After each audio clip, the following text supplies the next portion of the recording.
She was born a queen, but she died behind a locked door. No throne, no crown, no ceremony, just stone and silence.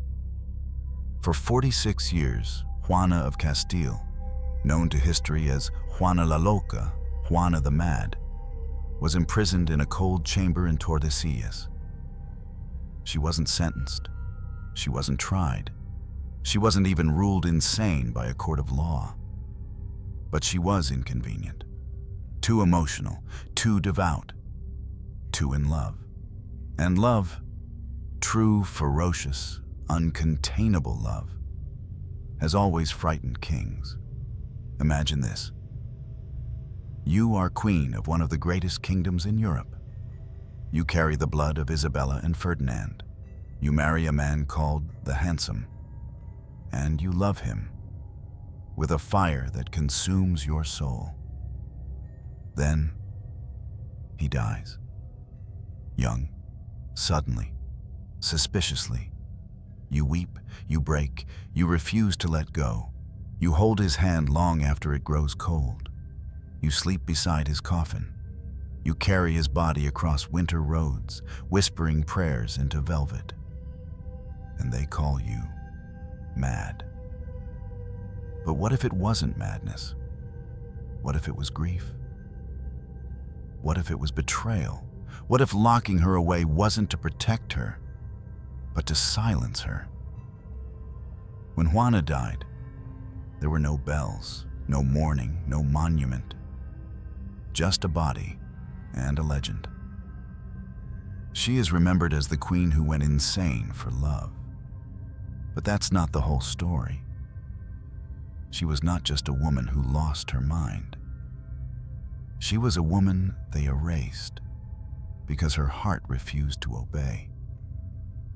And for nearly half a century, they kept her behind stone walls, as if love itself could be buried. This is not a tale of madness. This is a tale of power, of silence, of a woman who was too much and not allowed to be anything less. She came into the world not as a child, but as a symbol. Born in Toledo in the winter of 1479, Juana of Castile was wrapped in silk before she was ever wrapped in love. She was the third daughter of two monarchs who ruled not just with crowns, but with fire and steel. Isabella of Castile, who rode into battle while pregnant. Ferdinand of Aragon, whose alliances were calculated down to the last drop of noble blood. From the moment she breathed, she was catalogued. A chart in a ledger, a royal asset with blue veins and clean lineage. The infant was examined not for beauty, not for health, but for potential. She was weighed not by her laughter, but by how well she might marry, how many borders she might erase with her womb, how many crowns she might unite with a kiss. Her cradle was not beside her mother's bed, but in a hall of stone, beneath tapestries of war, beside relics of saints who had bled for God and country. While other children played, Juana recited Latin hymns, her voice trembling in them, an air colder than her tutor's approval. The walls did not echo with lullabies. They echoed with expectation. Her parents did not teach her how to dream. They taught her how to kneel, how to suppress tears, how to hold a chalice with the grip of a saint, even when her hands bled from the lashings. Because in Castile, royalty was raised to bleed quietly. Juana was brilliant. Not in the way that courtiers found charming, but in the way that frightened priests. By age 12, she spoke 5 languages. She could recite Augustine and Aquinas, argue doctrine with monks 3 times her age.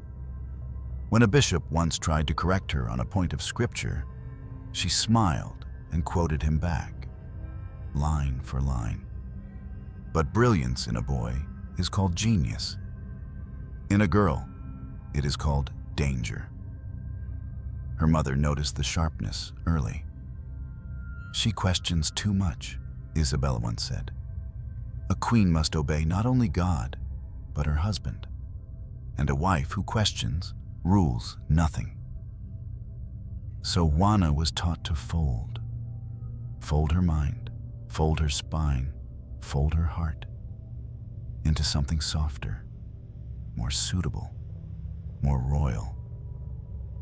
She grew up watching her elder siblings fall into place like chess pieces. Isabella, the firstborn, married the heir of Portugal. Juan, the only son, was trained like a falcon, fierce, fast, expected to carry the empire on his shoulders. Maria, the quiet one, was groomed for convent or court, whichever required less noise. But Juana was different. She didn't wait to be told what to think. She read poetry in secret. She wrote down questions no one dared ask aloud. And when her confessor urged her to pray for meekness, she whispered, "God made me with a mind. Would he not want me to use it?" Such thoughts were dangerous. And yet, they made her valuable. Because in a Europe torn by war and greed, a princess who could think was a princess who could hold a kingdom. At 15, Juana received a letter with a seal not of Spain, but of Austria. The Habsburgs had agreed. She would marry Philip the Handsome, Duke of Burgundy, son of the Holy Roman Emperor. It was perfect. On parchment.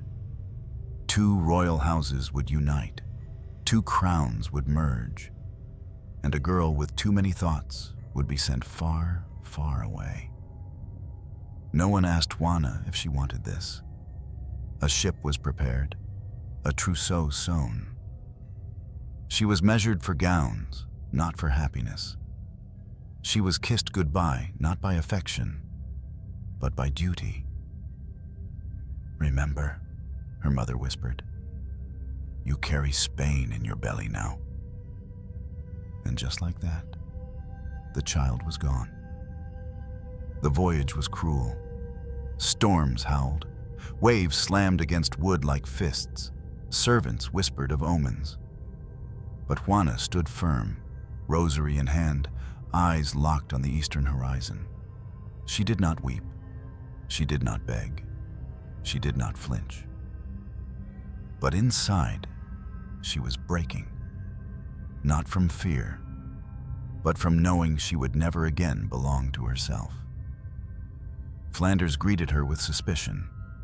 The court of Burgundy was elegant, icy, carved from ceremony and cold smiles. They called her too devout, too dark, too intense.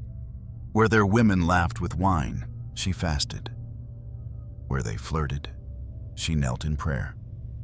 They said she looked haunted. But Juana was not haunted. She was watching, learning, measuring the room as she had measured Latin. Then came Philip. He was not what she imagined. Yes, he was beautiful. Golden hair, skin like ivory, eyes like blue fire. He rode horses like a god, danced like he had never feared anything, and kissed like he did not need to mean it. But beauty is a dangerous mask, and Juana, never allowed to choose anything, believed beauty must mean safety. She fell, fast, hard, without caution. And in doing so, she committed the greatest error of all. She believed he would save her from her cage, not build her a new one. Philip was not cruel. Not at first. He gave her children. He gave her a throne. He gave her hours of affection wrapped in silks and rose petals. But love that burns fast burns dirty. And Juana had never been taught how to put out the flames. She began to watch him obsessively, trace his movements across palace corridors, memorize the smell of his hands, guard his gaze as if it were sacred. Because in him, she saw the only thing she was allowed to want. When Philip withdrew, she shattered. And when he strayed, she screamed. They whispered, "She is unstable." They documented, "She is erratic." They declared, "She is not fit to rule." But no one asked why. Why does a woman trained to love only one man lose herself when he pulls away? Why does a queen-in-waiting kneel in halls, praying not for God's grace, but for her husband's smile? Why does brilliance collapse into silence? Because it was never allowed to stretch. Juana was born brilliant, raised obedient, married beautiful. But she was never taught how to feel safely. In her letters home, most of which were intercepted, she begged for reassurance. "I have been faithful," she wrote. "I have obeyed. I have submitted. Tell me, what more does Spain require of me?" But there was no reply, because Spain had already taken what it needed: her womb, her name, her silence. And for now, that was enough. The first crack in Juana was not loud. There was no scream, no storm, no flame. It was a glance, one she couldn't unsee. Philip, her husband, her son, laughing too long at a lady's joke, touching a hand he wasn't supposed to, lingering. The sound of her world shifting was nothing more than silk brushing against silk. But for Juana, it was deafening. She had loved him from the moment they met, with a devotion so full it left no space for caution. But love that all-consuming has a price, and Juana, never taught to keep a piece of herself, paid in full. She watched him, listened for his footsteps, timed his absences. She memorized his expressions like scripture, analyzing every sigh, every blink for meaning. Is he tired? Or hiding something? Is he bored? Or in love with someone else? The questions bloomed like rot, and soon they consumed her. In the court of Burgundy, Juana became a ghost that haunted her own marriage. She dismissed ladies-in-waiting who were too beautiful, demanded that her husband no longer attend events without her, ordered that he not speak privately with any woman. They laughed behind her back, called her jealous, possessive, hysterical. But what they didn't understand was that she had never been taught how to share, not her crown, not her love, not her pain. One night, she found a ribbon in Philip's chamber that didn't belong to her. Blue silk, perfumed. She held it in shaking fingers and didn't sleep for 3 days. Philip dismissed her fears. He told her she was imagining things, that no one else mattered. But then it happened again. A ring missing, a whisper in the garden, a smirk between him and a chambermaid. She began unraveling, but not because she was weak, because she was alone in a court that was watching her break and documenting it. Foreign envoys began to send letters home. The queen bursts into tears at unpredictable times. She struck a maid across the face for bringing the wrong wine. She insisted her husband kiss her in front of the entire court, to prove he still loved her. Philip, embarrassed by her behavior, began to distance himself. He took longer hunting trips, left her behind on diplomatic visits, avoided her bed for weeks. And every time he left, Juana fell deeper into panic. She paced, prayed, refused food, clutched his clothing like relics. She stopped speaking to her servants, whispered instead to walls, to his portrait, to God. Her chambers became a shrine. Every object he had touched, his cup, his comb, his gloves, was preserved with care bordering on religious mania. She forbade maids from cleaning them, scolded those who moved them even slightly. They said she was losing control, but perhaps she was just trying to hold on to what little she still had. In private, she was fragile. In public, she was fire. She challenged ambassadors during banquets, corrected clergy mid-sermon, shouted down councilmen when they spoke of her as consort and not queen.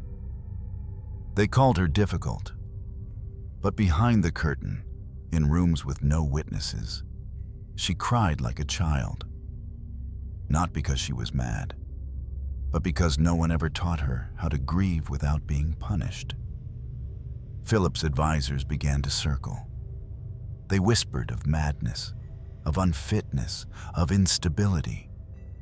They began compiling a dossier, evidence, they called it, of behavior unbecoming a queen. They wrote of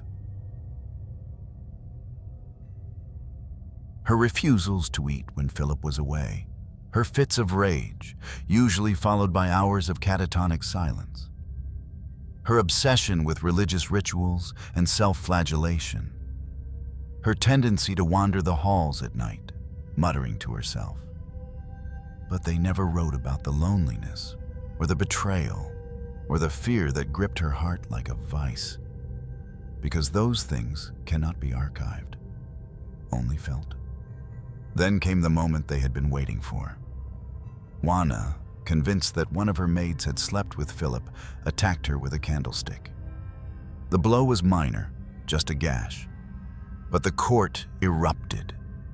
It was proof, they said, proof of her madness. They sent word to Spain, to Ferdinand, to Isabella. Your daughter, they wrote, is no longer fit to rule. Isabella was dying by then, but she read the letter, and she wept, not for Juana, but for Spain. If she is mad, we are lost, the queen is rumored to have said. If she is not, we are damned for what we've done. Philip acted swiftly. He replaced Juana's ladies-in-waiting with his own agents, blocked her access to correspondence, moved her to a wing of the palace where no one could hear her cries. And he said it was for her safety. But in truth, it was to build the foundation of a legend, of a trap, of a woman who would never be believed again. Juana stopped sleeping. She claimed she could hear voices through the walls, not ghosts, memories.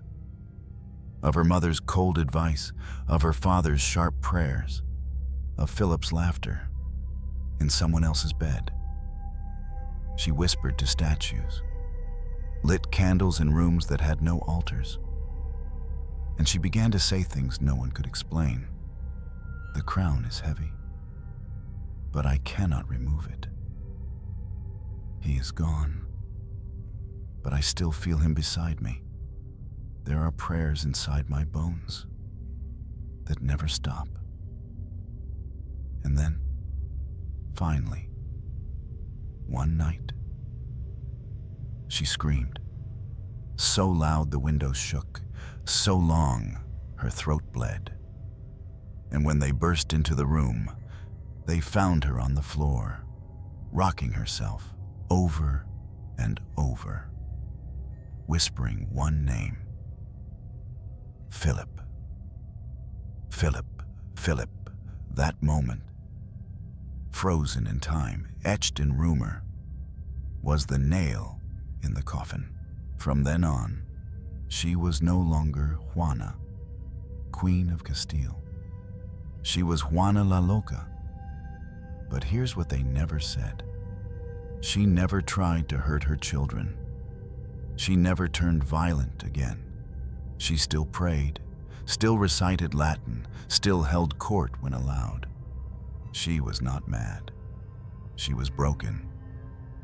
By a husband who weaponized affection. By a court that recorded grief as evidence. She loved, too hard, too openly, and in a world ruled by men, That was unforgivable. The moment you fear the most is never loud. It comes like a breath you forget to take. And when it passes, everything is different. Juana had seen it coming. Not in visions, not in dreams, but in the way Philip moved. His hands trembled sometimes. His breath caught too easily. His color shifted from golden to pale ash in a matter of weeks. But he refused to rest, refused to stop. He danced, drank, hunted, and laughed like he was outrunning something. And perhaps he was. It began with a fever, one so swift, so violent, it bent him in half. Within hours, his skin burned. By nightfall, he was delirious. They summoned doctors, they bled him, they prayed, but nothing worked. By the third day, he couldn't speak. By the fifth, he couldn't move. And Juana stayed by his side. She did not eat, she did not sleep, she did not blink. She held his hand as he shook, pressed cloth to his lips, whispered songs from their wedding night, though he no longer heard her. They said it was poison, or plague, or God's punishment for his sins. No one knew for certain. No one dared say it aloud. All Juana knew was this. He was dying, and nothing, no prayer, no promise, no power, could stop it. He died in the early hours before dawn. The bells did not ring. Juana would not let them. She threw her body over his, begged him to breathe, clawed at her own skin when he did not respond. She screamed his name until her throat tore, then whispered it over and over until even the echoes grew tired. And then she went still, utterly, completely still. No tears, no words, only silence. She lay beside his body as if it were still alive, as if warmth might return if she stayed close enough. For days, she refused to let them bury him. The court panicked. Mourning was allowed, expected. But this was madness, they said. She kept his body in the chapel, surrounded it with candles, slept on the stone floor beside the bier. No one was permitted to move him. No one could say the word dead in her presence. She spoke to him, told him stories, sang to him. After a week, the body began to change. The stench crept into the halls. Clergy begged her to allow burial, but she would not, could not. She believed he would wake, or that God had not yet decided. She even accused the priests of trying to steal him away. They brought her children to distract her. She barely noticed them. They threatened, pleaded, ordered. Juana only clutched Philip's hand harder. "He is not gone," she whispered. "He is only tired." At last, under pressure from Spain and the Empire, a compromise was forced. She agreed to move him, but not to bury him. So began one of the strangest chapters in royal history. Juana ordered that Philip's coffin be carried across Castile under guard, in secret. By day, they traveled. By night, they stopped, and she demanded the lid be opened. She checked for signs of breath, touched his face, spoke to him in the dark. She allowed only virgins and monks to approach the coffin. She claimed purity mattered, that sin might disturb his sleep. People lined the roads to stare, some in awe, most in horror, and word spread. The queen sleeps with the dead. She guards the corpse like a treasure. She has gone mad with grief. But grief does not make you mad. What makes you mad is being alone in your grief. The journey took months, through mud, frost, and silence.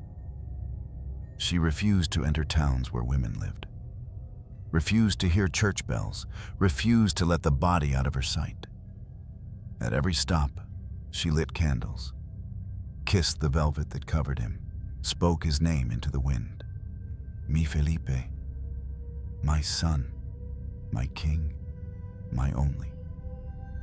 One night, wolves howled outside the camp. Guards found Juana barefoot, standing beside the coffin, hands raised as if to fight. "They will not take him," she whispered. "They will not take what is mine." When they reached the monastery at Santa Clara, she collapsed. From exhaustion, from hunger, from despair. And when she awoke, they locked the door. For her protection, they said. For her rest. But days passed, then weeks, then months, and no one came to open it again. The body was taken away, finally buried in secret. Juana was not told. She asked for him every day, for years. "Where is my husband? I hear him breathing. Why will no one bring him to me?" The replies were always the same. "Soon, Your Majesty. He is resting." Soon became never, and Juana, the queen, the wife, the woman, was left with nothing but memories no one wanted her to have. They erased him from her reach, and in doing so, they erased her from theirs. She spoke less, slept less, ate only when forced. She stared at walls for hours, touched the cold floor and whispered, "He was warm once, I remember." The world moved on. New kings rose, new wars began. Her son, still a child, was crowned.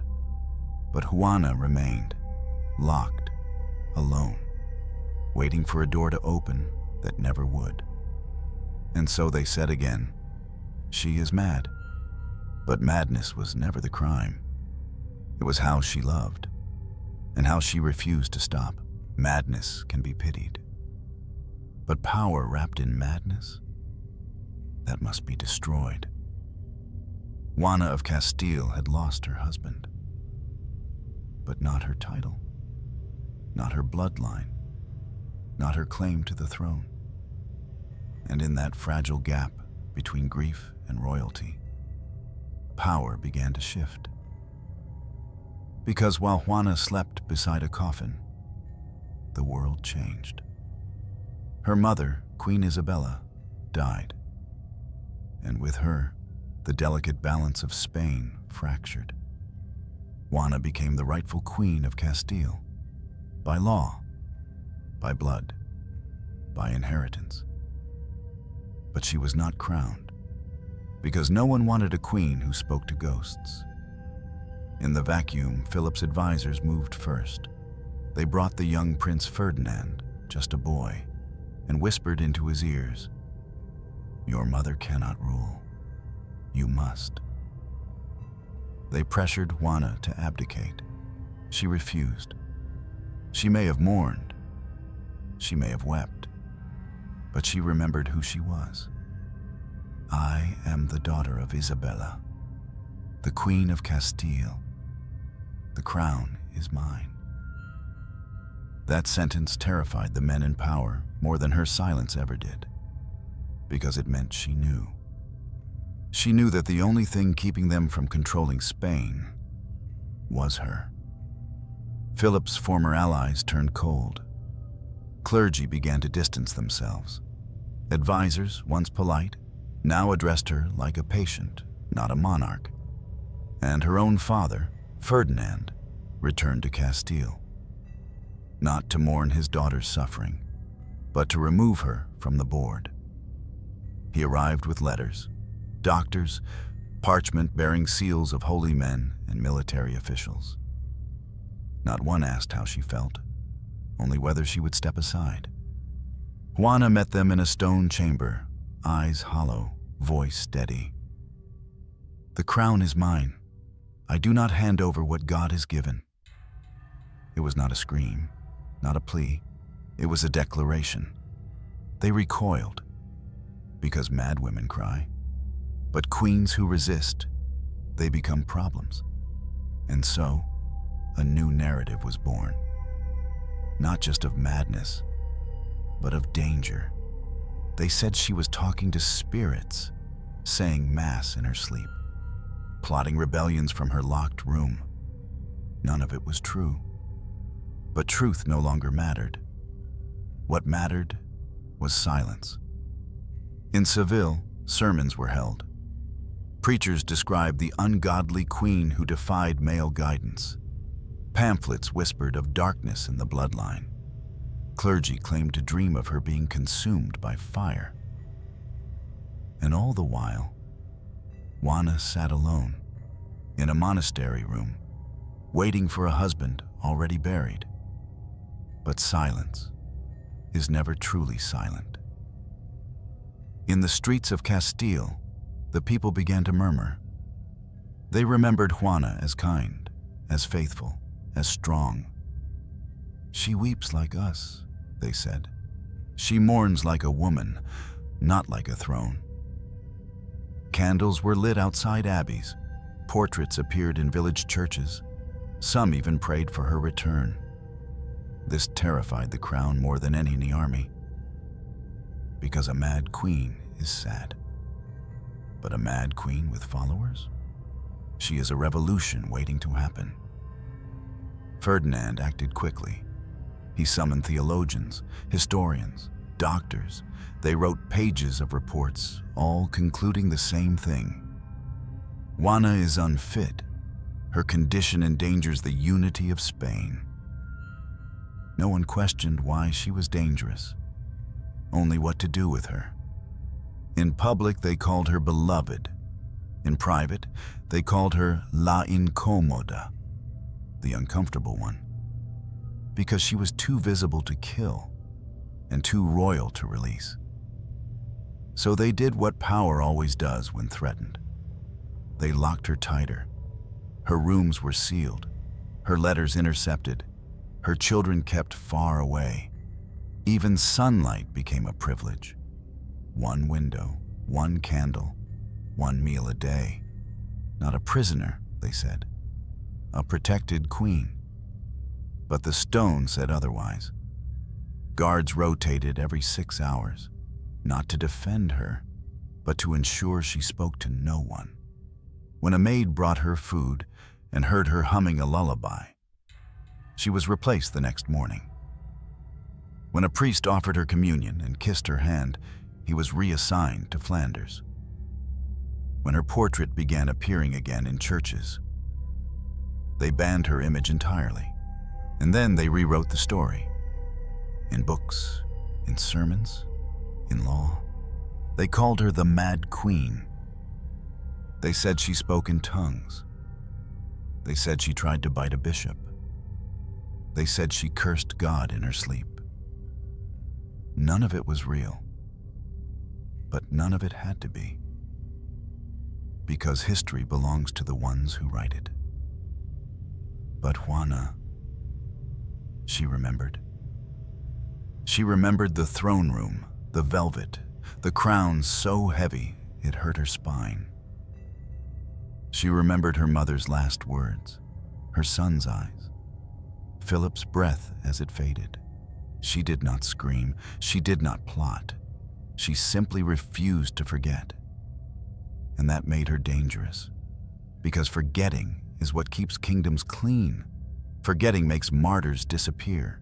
Forgetting smooths the pages of history. Even as her hair whitened, even as her back curved, even as the world moved on, she whispered the truth like a prayer. I was queen, and I am not mad.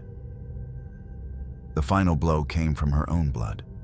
Her son, Charles, now king of a vast empire, sent orders that her confinement should continue indefinitely, that no one was to speak her name at court, that any document bearing her seal was invalid, that she should be referred to only as the mother of the emperor, not as Queen of Castile. They did not kill her, but they did something worse. They made her invisible, a body fed, a name erased, a voice never heard. She was kept alive not out of mercy, but out of fear, because a dead Juana could be remembered, but a forgotten Juana could be controlled. And yet, every morning she still asked the same thing. Has he come? They thought she meant Philip, but she didn't. She meant God, or perhaps just anyone who still believed she was human. You don't need chains to break a person. Just silence, just time, just forgetting them while they still breathe. The walls did not bleed. They didn't need to, because Juana did. Not from knives, not from poison, but from years, and from the weight of nothing happening. She was kept in Tordesillas, a small monastery repurposed into her prison. No crown, no court, no calendar, just stone, a wooden bed, a single barred window. She arrived with attendants. They left one by one, replaced by guards, by nuns who wouldn't speak her name, by servants who didn't dare meet her eyes. Each morning a tray of food was slid beneath her door.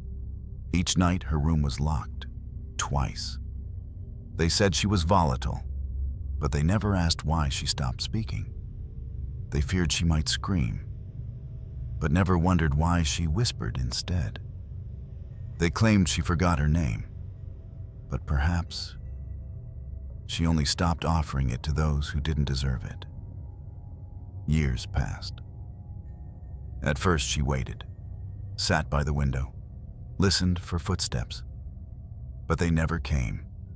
No messengers, no letters, no music, only wind and prayers and the quiet ache of her own memory. Her body changed. The regal stance bent into a hunch. Fingers once adorned with rings now trembled when she held bread. Eyes that once read 5 languages stared blankly at shadows. But worst of all, she stopped asking for Philip. Because even grief gets tired. To love is to hurt, but to outlive love is to rot from the inside. She began speaking to the walls, not as hallucination, but as resistance, because if no one spoke to her, then she would make the air remember. I was queen once. I bled for Castile. My name is Juana. Sometimes a maid would cry quietly in the hall and be fired by dawn because tears meant belief, and belief was dangerous. She was forbidden from seeing her children. Her daughter Catherine begged to visit, denied. Her son Charles passed within a day's ride, did not stop. She sent him a letter. It was returned unopened. She sent a rosary. It was confiscated. Your Majesty, they told her, the Emperor is very busy. But he wasn't too busy to use her. He ruled in her name, signed treaties as son of Juana of Castile, collected taxes on lands that belonged to her. She was the invisible foundation of an empire, and no one dared speak it aloud. In the winter of her 23rd year in captivity, the fires went out. No one bothered to relight them. She slept in her clothes, a blanket too thin, the chill burrowing into her spine like shame. A nun once wrote, she sings in Latin, very soft, the same hymn again and again, even when her lips crack. By year 30, her teeth began to fall out, one by one, until she could no longer chew. They brought her soup. She refused. Queens do not drink from bowls, she said. They starved her. She walked in circles, hundreds of steps a day, tracing the shape of what used to be a garden. even when her knees swelled, even when her back cracked. "This is how I remember movement," she whispered. A doctor was allowed to see her once every few years, always under guard, always with orders not to speak of politics, not to call her queen. One wrote, "She stares at the floor, but her eyes are clear, not mad, only buried." They tried to break her with boredom, but Juana made rituals. She counted stones in the wall, named each crack like a child, held her breath until her chest burned just to remember it was hers. She refused to let go of her own name, even when no one else used it. In her 58th year, she fell ill.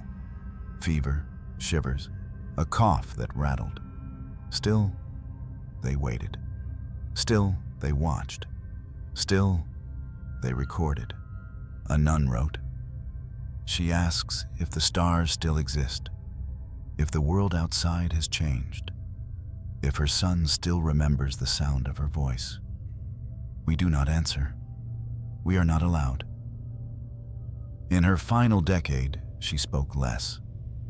Not from madness, from exhaustion, not from confusion, from betrayal. She would sit by the candle, lips unmoving, hands folded like stone, and when the wax burned low, she would close her eyes, not to sleep, but to vanish a little further inside herself, because memory was the only place they could not enter. One stormy evening, a young maid found her, muttering into a bundle of cloth. It was not a baby, not a relic.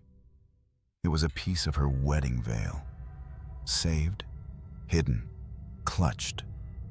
She held it like a heart. "Do you hear it?" she asked. "It remembers the music." They called in priests, not to counsel, but to observe, to see if the madness had deepened.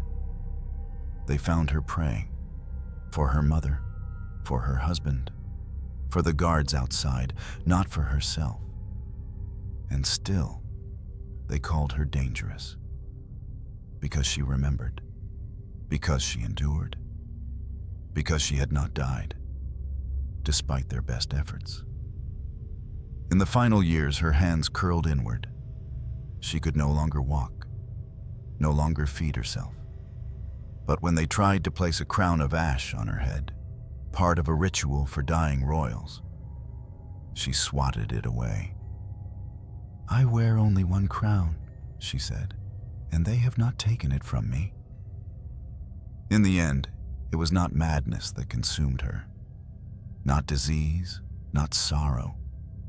It was the accumulation of silence, like water in a cave, like dust in a sealed room. And when she closed her eyes for the final time, no one was there to see it. No family, no priest, no court, just wind and stone, and the name they tried to forget. Juana, Queen of Castile, mother of an empire, prisoner of her own history.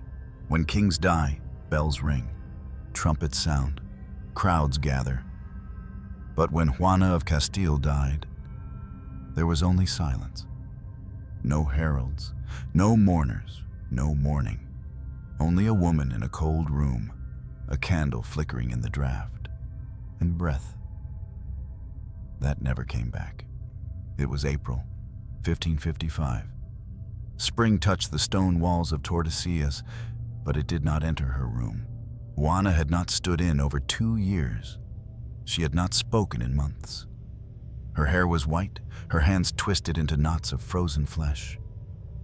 Yet when the guards found her that morning, sitting upright in bed, eyes open, lips parted, they were afraid. Not because she was dead, but because they thought she might speak. For decades, they had feared her voice. What if she proclaimed herself queen again? What if she spoke of Philip? What if she accused them all of what they had done? But she didn't. In death, Juana said nothing, just as they always wanted.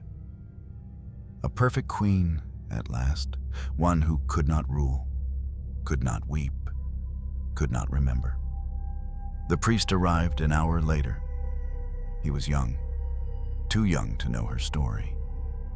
He had read the name. Juana la Loca, madwoman, relic, burden. No one told him that the body he anointed had once been the most powerful woman in Spain. No family came. No royal decree was issued. Her son, Emperor Charles V, received the news with a nod. He was preparing his abdication. Too busy, they said, to attend. No one wore black. No coins were struck. No portraits veiled. The court did not pause, not even for a moment. They wrapped her in linen, no crown, no jewels, no state emblems, and they buried her quietly in a small chapel beside Philip, whose death had shattered her. They thought it fitting to put her beside the man she could never let go of. But they forgot. He let go of her first. The tomb bore her name, but no title. Not queen, not reina, not sovereign, just Juana. And beneath it, wife of Philip Immers, not daughter of Isabella, not mother of Charles, not queen in her own right, just a woman who loved too much and lived too long. Outside, the spring bloomed. Children laughed. Markets opened. The bells that rang that week were not for her. They rang for Easter. No one wrote a eulogy. No poets mourned her in verse. No court artist painted her last portrait. Her name did not return to official documents. No historian was summoned. No scholar asked to record her legacy, because legacy is only for those the world remembers. And Juana was forgotten before she died. She had ruled nothing for nearly 50 years. Her image erased, her signature invalid, her letters burned or buried. She was, in the end, a ghost too quiet to haunt. But there was one woman, a nun, who sat with her often in her final months. She did not speak, only listened. And when Juana died, the nun placed a single flower at the foot of the bed. She whispered, "Forgive them." No one heard her, but perhaps Juana did. For what is a queen without her voice? Her crown, her memory? She is an empty throne, a song no one dares sing, a truth buried under stone. In the years that followed, Spain remembered only what was convenient. That she had been beautiful once, that she had gone mad, that she had lived too long. No one asked what had been done to her. No one questioned why a queen never ruled. No one demanded to read her letters. They called her tragic, then moved on. But history is not built by what we remember. It is built by what we choose to forget. And Juana was their greatest forgetting. Even the artists, those who resurrect the forgotten, waited centuries. It wasn't until the 18th century that painters began to ask, who was Juana of Castile? Not the mad, not the wife, but the woman, the queen, the voice behind the silence. And even then, they painted her clutching a coffin, clutching madness, clutching loss. They never painted her before the grief, before the cell, before the crown cracked. They never painted her whole, because wholeness was not the story the world wanted to remember. But the truth remains, somewhere beneath the stone, beneath centuries of lies, beneath the dust of politics and poetry, there is a name, Juana, and not even silence can bury it forever. She died once, in a locked chamber, alone, and she died again in the pages of history, rewritten by the very crown she was born to serve. Juana of Castile, crowned queen yet never ruling, outlived her husband, her children, her captors. But she would not outlive the machinery of silence, because silence was not just the absence of voice. In her case, it was a weapon sharpened over decades. After Charles V claimed the imperial throne, Juana's name all but vanished from decrees, sermons, and ceremonies. She was queen in title only, La Reina Propietaria, the rightful owner of Castile. But even her signature was replaced by the regent's seal. For 46 years, her name was spoken only in whispers. For 46 years, her royal seal gathered dust, while edicts bore the names of her son, her counselors, her keepers. The woman who had once crossed nations with fire and grief in her eyes now sat in a tower where even windows were nailed shut, where no bird song could remind her of the world outside. And when the world did speak of her, it chose its words carefully. Mad, possessed, touched by the devil. Not grieving mother, not betrayed queen, not survivor of dynastic cruelty. The narrative was seeded early. From the first moment she wept over Philip's coffin, they began shaping the tale. Ambassadors wrote of her ungovernable passions, of her unwomanly defiance. Priests murmured about her inordinate attachment to a corpse. But none dared to say what truly threatened the court. Not madness, but memory. Juana remembered too well. She remembered who locked the doors, who whispered behind the tapestries, who removed the keys from her room, who signed the orders to keep her body but silence her voice. And so, the crown took the oldest weapon in the arsenal of power, erasure. They made her a ghost before she was dead. No portraits after 1510. No mention in chronicles of state events. No coins with her image. No tapestries woven in her honor. The woman who had once been betrothed to a Habsburg emperor, born of Isabella the Catholic, was painted over by time itself. Even in death, the silence persisted. She died in Tordesillas in 1555. Not one royal attended the funeral. Her body was placed in a plain coffin, and though she was still technically Queen of Castile, no bells tolled in Madrid. No national mourning was declared. The cortege moved quietly, like a servant returning stolen goods in the night. Her grave? A shared vault, beside Philip the Handsome, the man who left her broken, and whose name was still spoken in courts across Europe. Hers? Still spoken in whispers. And even then, not her name. Her epithet, La Loca, the mad. Not Juana, not queen. History did not just forget her, it chose to. And in choosing, it told generations that a woman could be silenced not only in life, but in legend. But silence leaves clues.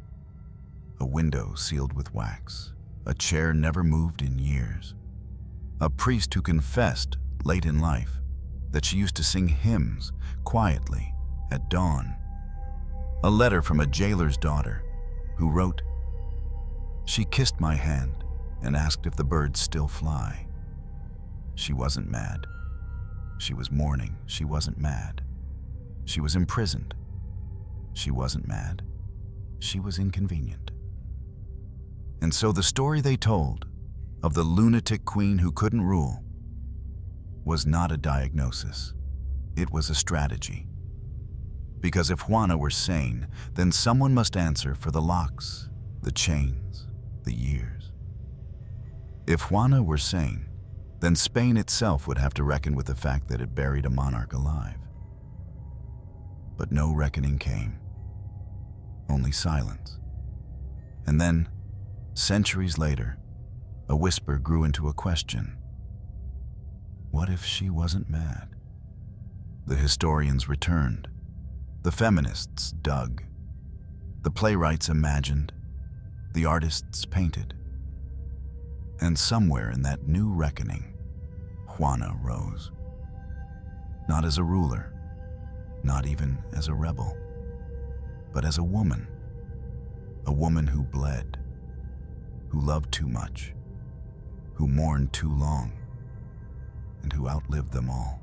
For 300 years, Juana of Castile remained a shadow in Spanish history. Not a queen, not a ruler, not even a woman with a name. Only a symbol, a ghost, a cautionary tale with wild eyes and a broken mind. But silence has a way of breaking, especially when women begin to speak again. Juana's resurrection did not begin in a courtroom, nor in a palace. It began in whispers, in ink, in art, in the hands of those who dared to ask, what if they lied about her? The 19th century, an age of revolution, of crumbling monarchies, of romanticism, found in Juana a muse. Not the mad queen, but the tragic heroine. And suddenly, she was no longer a footnote. She was a figure on the stage. Plays were written. La Locura de Amor by Manuel Tamayo y Bauz. Paintings emerged. Juana beside Philip's coffin, eyes sunken not from madness, but from love so raw it terrified men. Composers found her voice in requiems. Poets carved her grief into verse. She became more than a name. She became a mirror. A mirror of all women punished for feeling too deeply. Of all mothers silenced for mourning too long. Of all rulers denied their crown because they didn't fit the mold of power. Calculated, cold, male. And the world began to listen. In classrooms across Spain, her story re-entered the textbooks, still wrapped in phrases like unstable and emotional, but no longer erased. Scholars began to dig beyond the royal edicts.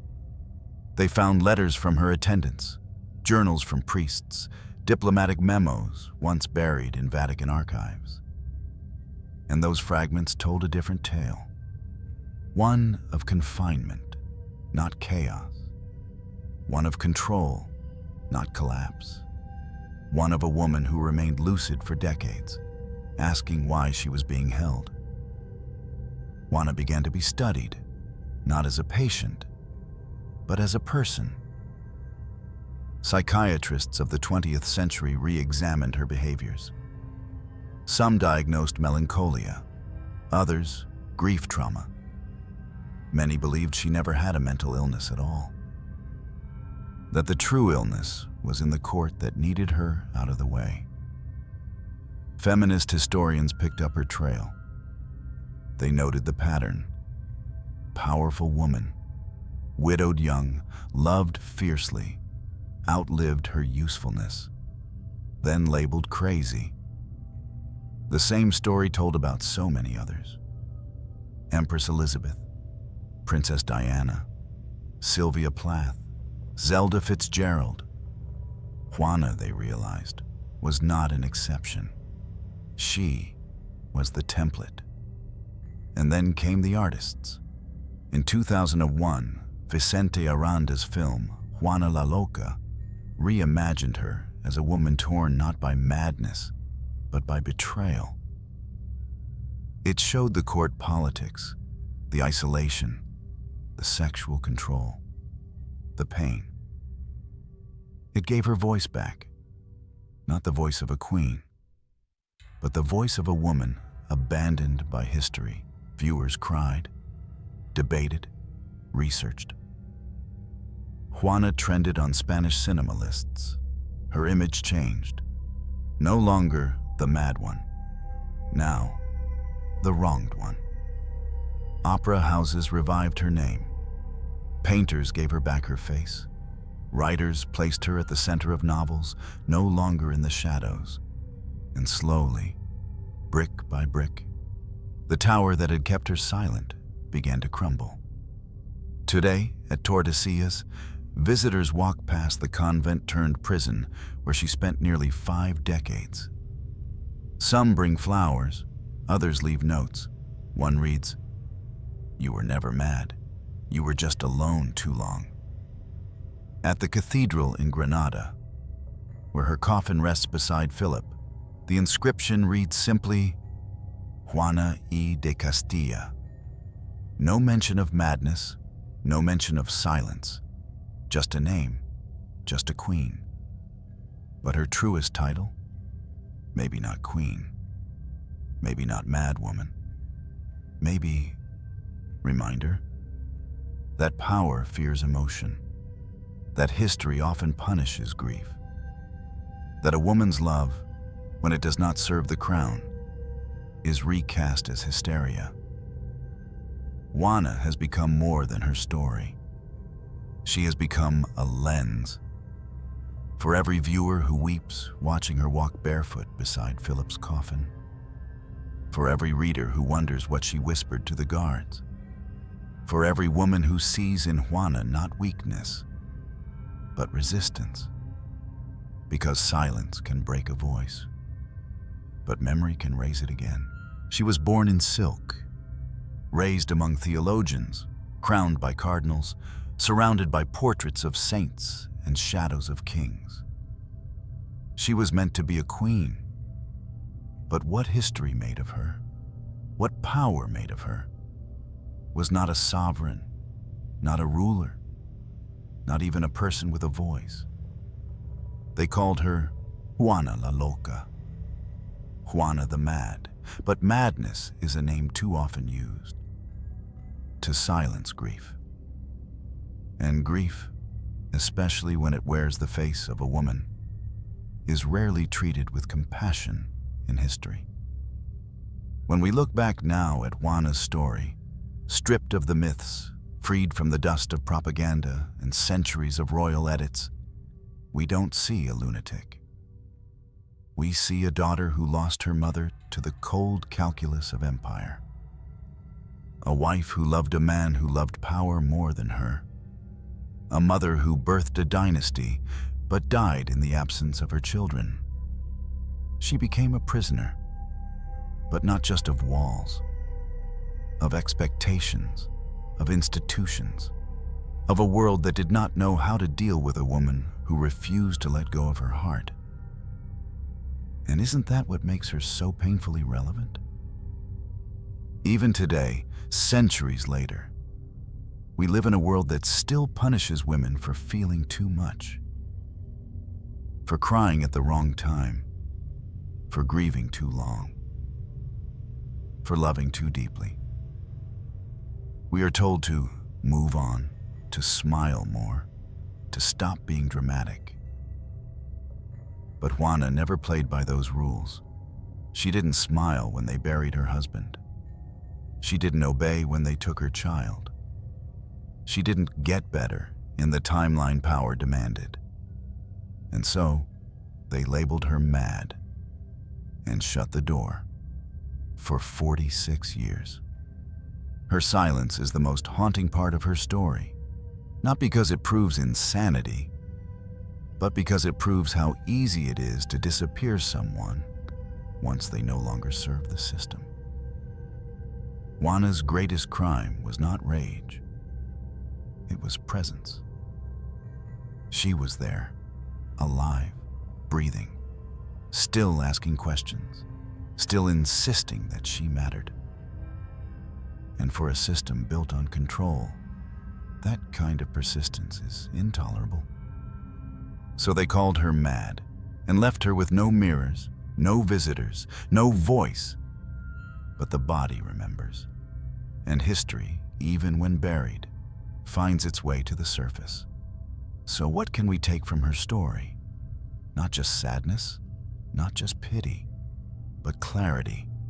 A clarity that tells us history is not written by the victors, it's written by the survivors. And Juana, in the end, survived all of them. Her husband died young. Her father crumbled in regret. Her son ruled in her name but never visited her grave. She, the forgotten, outlived them all. In silence, in pain, but also in defiance. She reminds us that power fears emotion, that grief is not weakness, that a woman weeping beside a coffin may be the strongest image of resistance history ever knew. Juana, whether she was clinically mad or simply crushed under 1,000 weights of loss and betrayal, should have been treated with dignity, but instead, she was rewritten as a warning. "Don't be like her," the chronicles whispered. But maybe, just maybe, we should be more like her. Not in her suffering, but in her refusal to forget, to let go, to become what they wanted her to be: silent, obedient, erased. When I first read of Juana, I saw only the surface, a queen who lost her mind. But the more I learned, the more the story cracked open. And what poured out was not madness. It was humanity. How could we not weep for a girl forced into marriage at 16? How could we not ache for a woman carrying her dead husband's coffin across the country simply because she couldn't bear to let go? How could we not be haunted by the thought of a queen once adored, sitting barefoot in a dark room for decades, asking, "Why am I still here?"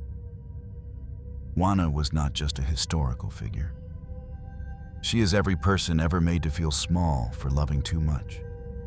Every voice ever dismissed as irrational. Every tear ever called excessive. She is a mirror, a wound, and perhaps a call to do better. To remember those we forget. To believe those we silence. To ask not, was she mad? But who made her that way? Because behind every crazy woman in history, there is often just a story no one wanted to hear.